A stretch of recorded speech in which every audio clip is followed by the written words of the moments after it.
Let me talk about how the oil, the olive oil in particular, is produced. The process of production of olive oil involves the olive presses, where the olive droplets must be taken through.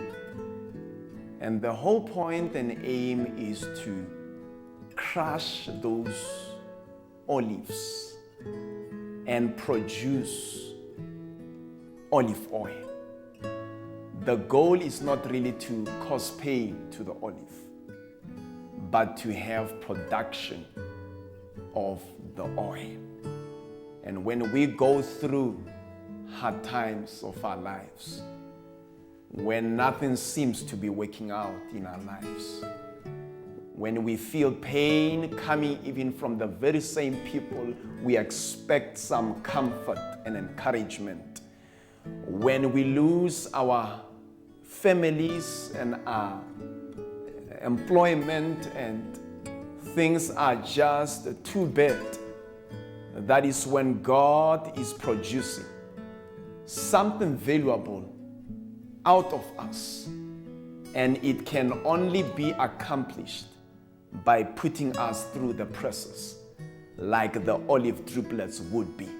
So God is accomplishing much bigger purpose in our lives. In fact, James chapter 1 from verse 2, he says, "Count it all joy when diverse temptations and trials of life come upon you, for the trying of your faith produces patience."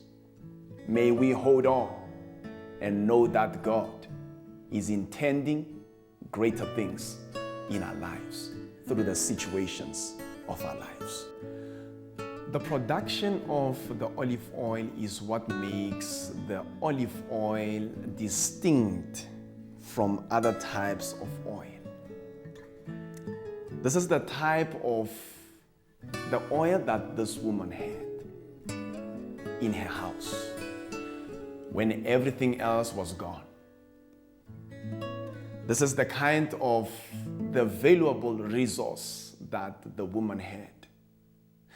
However, going back where she says, "I have nothing except the jar of oil." So the jar of oil comes as an afterthought to say, when everything else is gone, what I see around me is the jar of oil.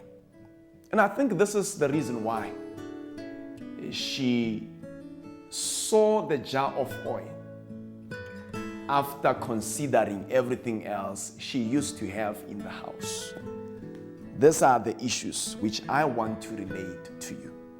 She had a problem with focus.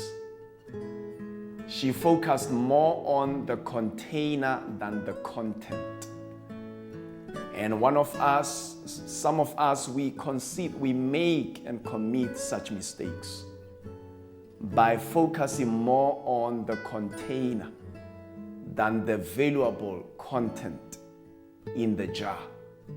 I can imagine that perhaps the jar looked a bit shabby, and that's why she could not look deeper and beyond the jar itself. I can imagine that it was one of the oldest jars in the house, and it didn't really make sense. It didn't even seem promising to relieve her situation, which is the reason why she said, "I have nothing except the jar of oil." But I want to say to all of you, great things sometimes are packaged in a manner in which we don't expect.